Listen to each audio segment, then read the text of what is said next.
Dito sa bayan na Mayantok, Tarlac, merong isang sityo na matatagpuan sa isang napakaliblib na lugar na makikita sa paanan ng mga kabundukan ng Zambales.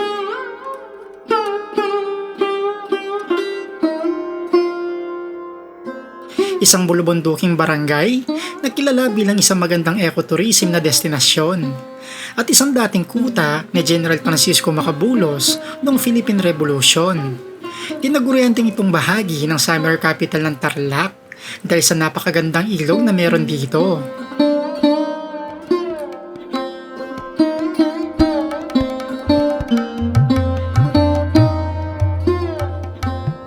Kaya sa video na ito, ipapakita ko sa inyo yung ruta kung paano mapuntahan ang liblib na barangay na ito at kung ano ang kondisyon ng mga kalsada bago tuluyang marating ang napakagandang lugar na ito. So tara, umpisa na natin ang travel adventure. Grabe to rutang to, ang ganda. Ano siya, light trail lang. Do may mga portion lang na mapulbos, pero kayang-kaya basta maganda yung mga gulong na gamit ninyo. Pang off-road na gulong, at least dual sport na gulong, okay na dito.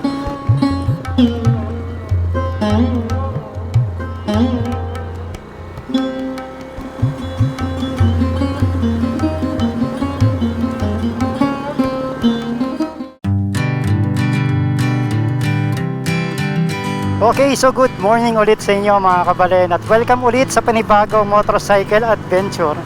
At bali, magra-ride tayo ulit. So this time, ulit tayong babalik sa may Mayantok, Tarlac. Kasama natin ulit sila Tito Glenn. Si Tito Glenn kasi yung kasama ko dating nagbibisikleta noong panahon pa na yun, nasa cycling industry pa ako. Tapos yun, si Paring Dex na kababata ko na balik loob ulit sa pagra-ride. At si Kuya Bong na nakasama natin sa Daang Kalikasan at nung camping tayo dyan sa may Agno, Pangasinan. So yung destinasyon natin, pupuntahan natin yung isa sa mga pinakadiblib na sitio dito sa may Mayantok, Tarlac. At meron tayong pupuntahan na ilog doon. So doon din mismo yung tubig na nanggagaling mismo na dumadaloy sa may barangay Nambalan, Mayantok, Tarlac. Ito yung tinatawag na Sitio Labney, Mayantok. Ayan. So kasama ko na sila Tito Glenn tsaka si Paring Dykes. So kikitain na lang namin si Kuya Bong dito sa may Dauma, Balakat, Pampanga.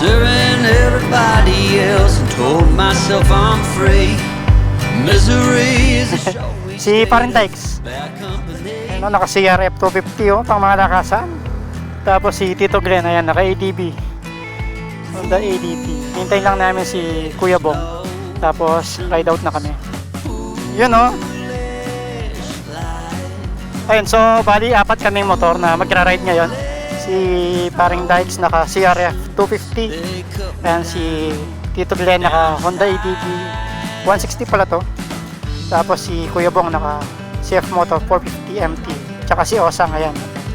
Bali yung magiging ruta namin mula dito sa may MacArthur Highway ng Pampanga, babaybayin lang namin tong kalsadang ito hanggang makarating kami sa may boundary ng Bamban at Capas, Tarlac. Tapos pagdating namin doon ay papasukan namin ang Nuclark City hanggang makarating kami sa may entrada papuntang Capas, San Jose Road. The going got tough, but the tough got some love.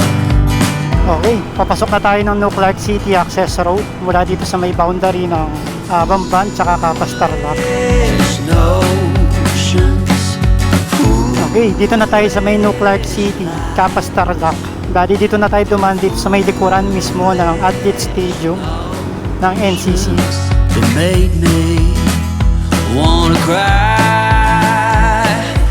Okay, so nakalabas na tayo dito sa may Nuclark City. Papasok na tayo ng Capas, San Jose Road naman.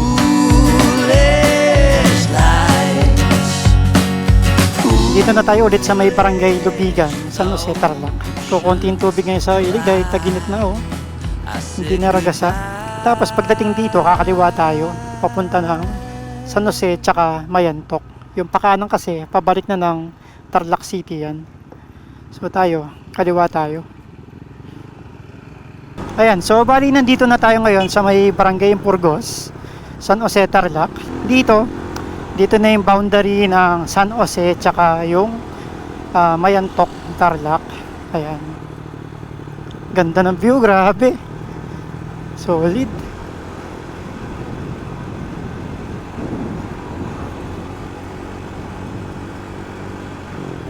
Di talaga nakakasawang balik-balikan itong San Jose Mayantok Road dahil napakasinik nitong rutang ito. Yung mga bundok, sobrang gaganda.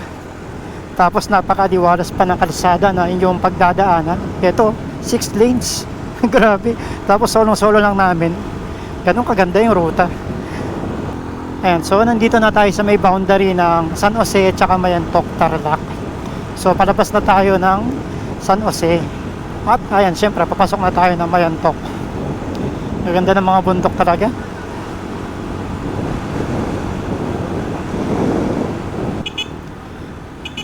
Ayan, so nandito na tayo ngayon sa may barangay Pitong Bayog. Ayan, napakaganda.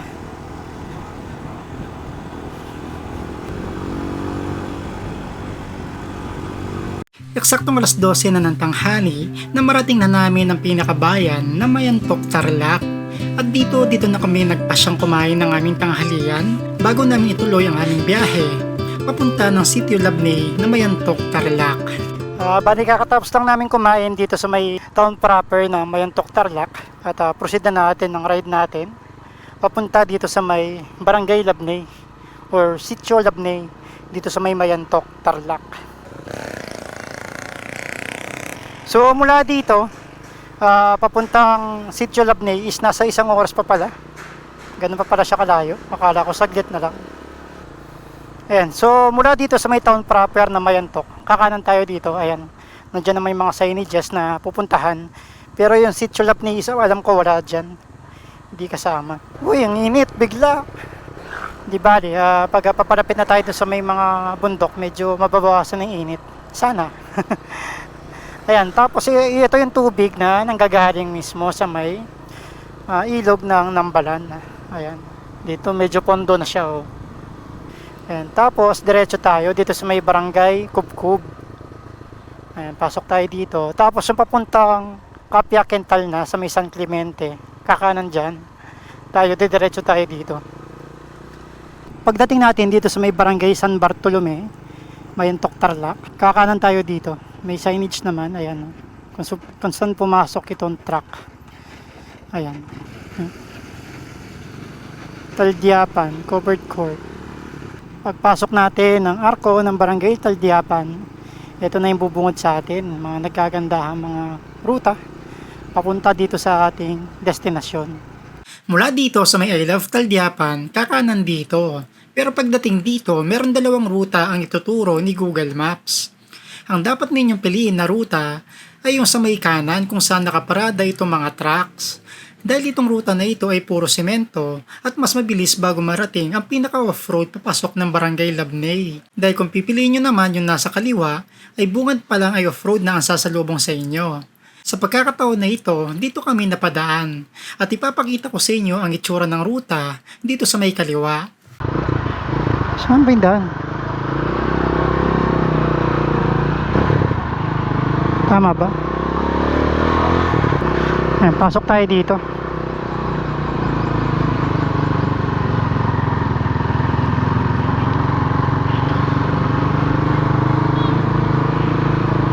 Pupunta. Palabney. Labnay, doon. Sa kabila, no? Doon sa baba. Oo. Dire-diretso lang.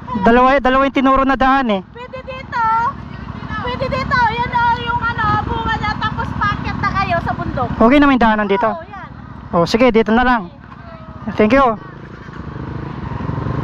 Thank you po. Ayan, so pwede naman parang daanan tong pinasukan namin. Ayan. Ito, baba tayo dito.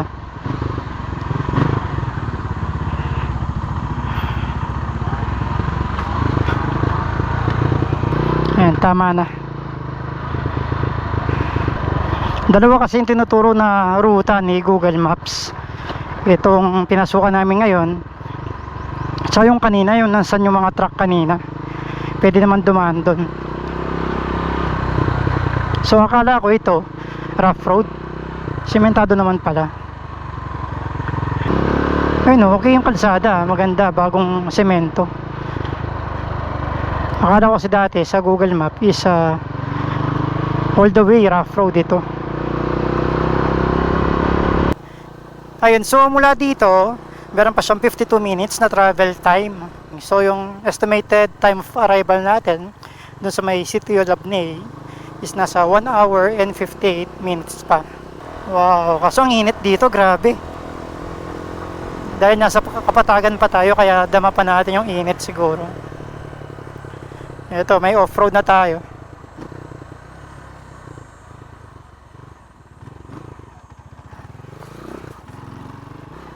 So tama ang hinala ko, hindi pa talaga siya totally sementado.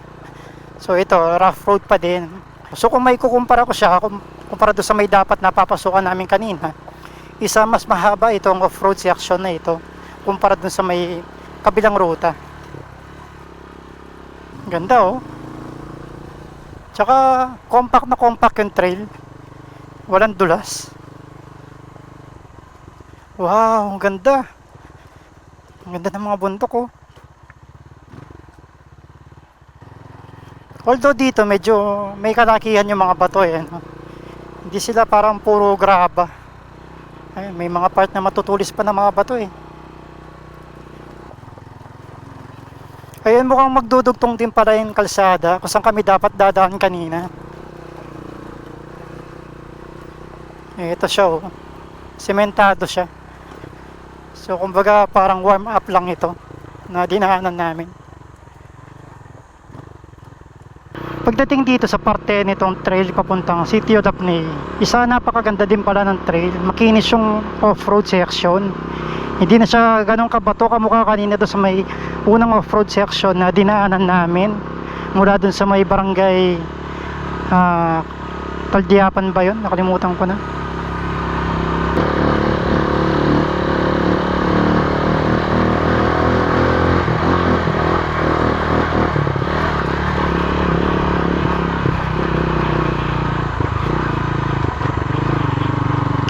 Mukhang malaki yung sunog dito sa may mga bundok oh.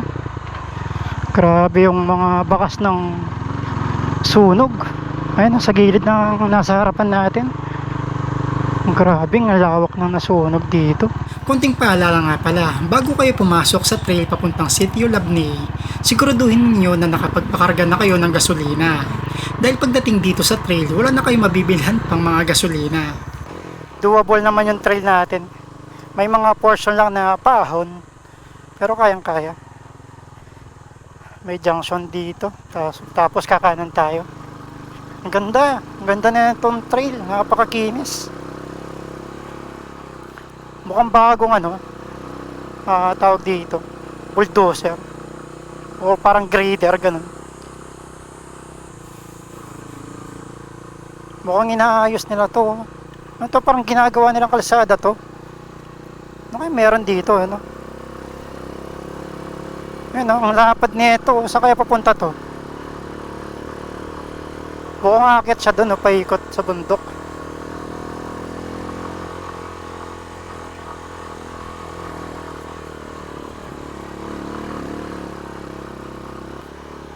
Kaya ng scooter. Basta mataas ang ground clearance, kayang-kaya itong trail. Grabe to rutang to, ang ganda. Ano siya, light trail lang. Do may mga portion lang na mapulbos, pero kayang-kaya basta maganda yung mga gulong na gamit ninyo. Pang off-road na gulong, at least dual sport na gulong, okay na dito. Yung Honda ADV, tsaka yung CF Moto 450 MT na kasama namin is naka dual sport na gulong lang. Pero kinakaya nila. Ito yung view deck, ayun. Kaso, wag na tayong umakyat. Ito yung Bimit Twin View Deck, ayun. Madaming nagtatanong yan kung saan banda. Ito lang yun. Sa tabi lang siya mismo ng daan papuntang City of Labney. Dati wala man signage yan, ngayon meron na.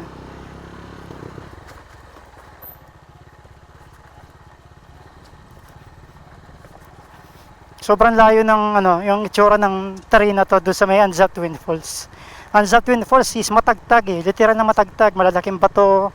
Tapos may mga part na may mga rats. Ito kayang-kaya, kahit scooter, basta mataas yung ground clearance.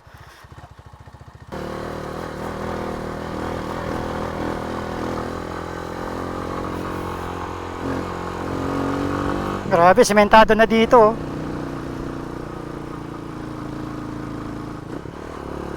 Ganda. Mukhang malapit na tayo. 21 minutes. At nandoon na tayo.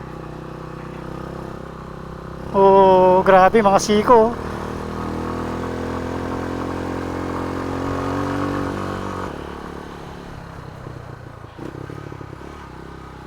Okay, off-road ulit. Akala ko sementado ng tuluyan. Hindi pa pala. Portion lang pala yung sementado.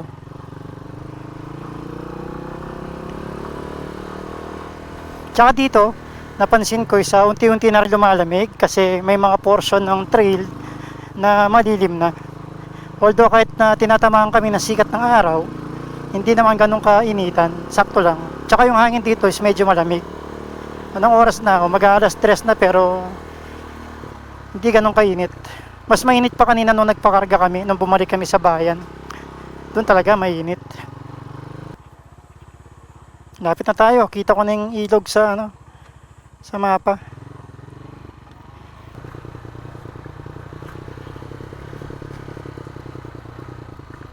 Grabe, gatanaw na natin yung ilog. Ay wow. Solid.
Dito sementado ulit to.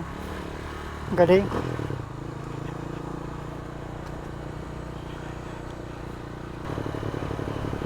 Dito mahaba-haba na yung nasisemento. Tsaka bago pa lang mga to.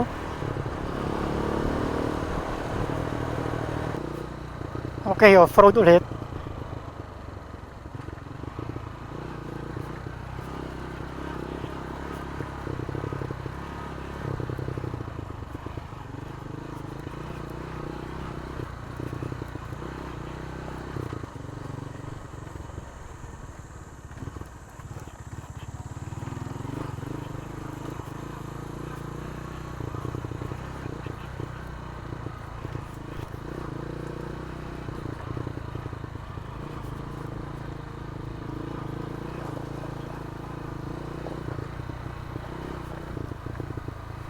Dito na tayo. Ito na yung Sitio Labney ng Mayantok, Tarlac.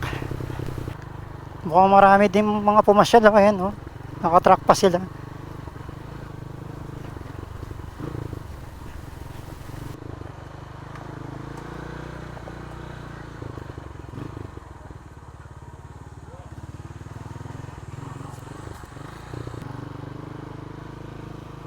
Wala yung pagod mo talaga pag nakita mo na yung destinasyon na pupuntahan mo eh. Iba eh, ganda. Dito wala nang signal. Kanina meron pa. Doon kami sa may trail, sa may bundok. Ngayon wala na. Dito nga tayo.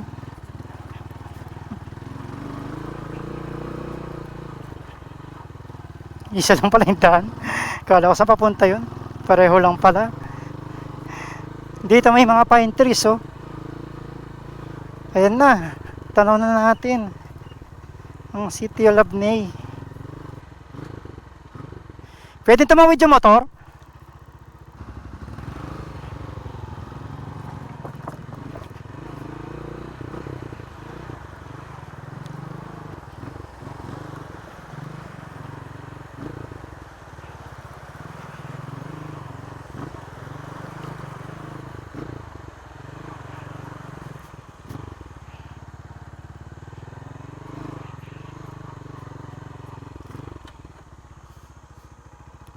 Nagdadalawang isip pa silang tumawid eh.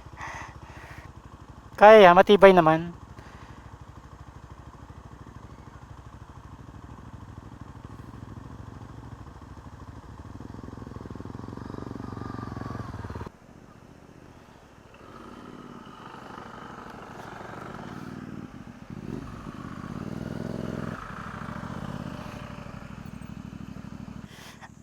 Nay, pwede pa po bang pumasok banda doon? Pwede po? Pwede pa pong ipasok yung motor doon? Sige po. Sige, silipin po namin. Salamat.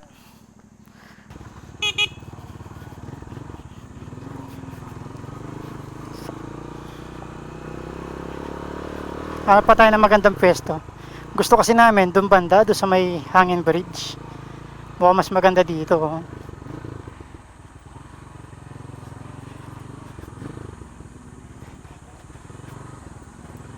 Tingin pa tayo. Mas malalim dito. Oh.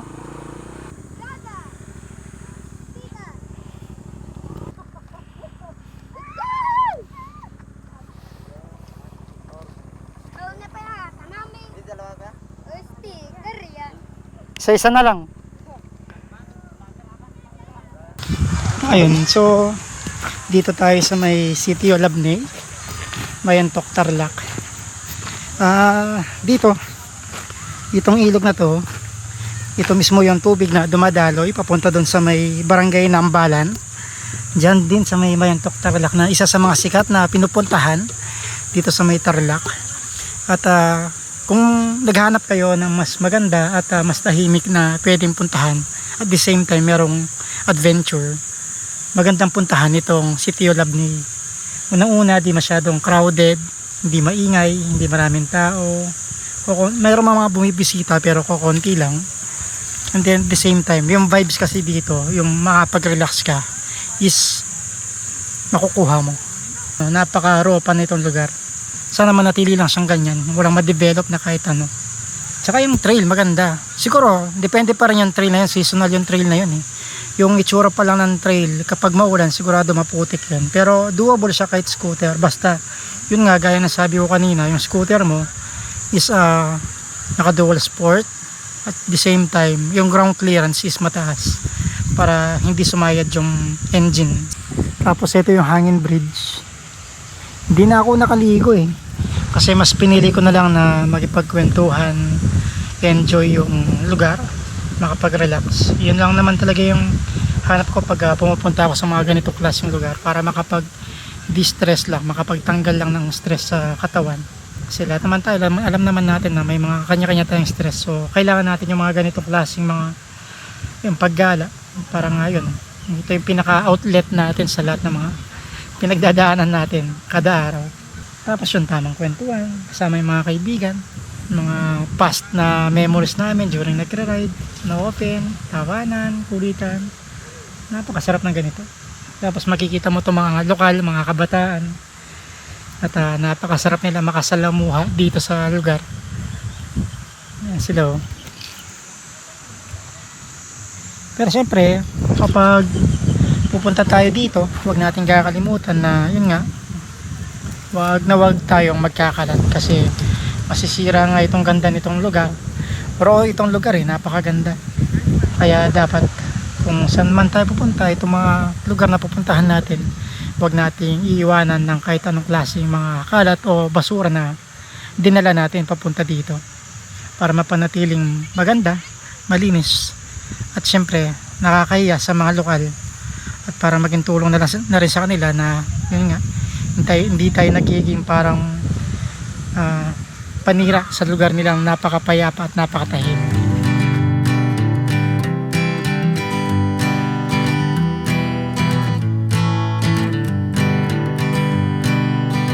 Ang Labney ay matatagpuan sa kanlurang bahagi ng Mayantok, Tarlac na nakapugad sa paanan ng mga kabundukan ng Zambales. Sa panahon ng Rebolusyong Pilipino, ang lugar ay kilala bilang Sitio Tangadan sa Labney at nagsilbing kuta para kay General Francisco Macabulos. Ito ay isang magkakaibang komunidad na pangunahing binubuo ng mga Ilocano, Kapampangan, Tagalog at mga katutubong pangkat ng Aita Abalen. Ito ay may populasyon na 1,667 noong 2020 census na kumakatawan sa 3.89% ng kabuuan ng populasyon ng munisipalidad. Ito ay isang rural na komunidad na nailalarawan sa bulubunduking lupain na may agrikultura at ekoturismo. Isa itong mahalagang lugar sa summer capital ng Tarlac bilang kilalang tampok at bilang ang sikat na Labney Water Camp. Ang ekonomiya dito ay labis na agrikultural, pagtatanim ng palay, mais at gulay. Kilala rin ito sa pagmimina ng first class na graba, pagkuwari at mga produktong kagubatan. No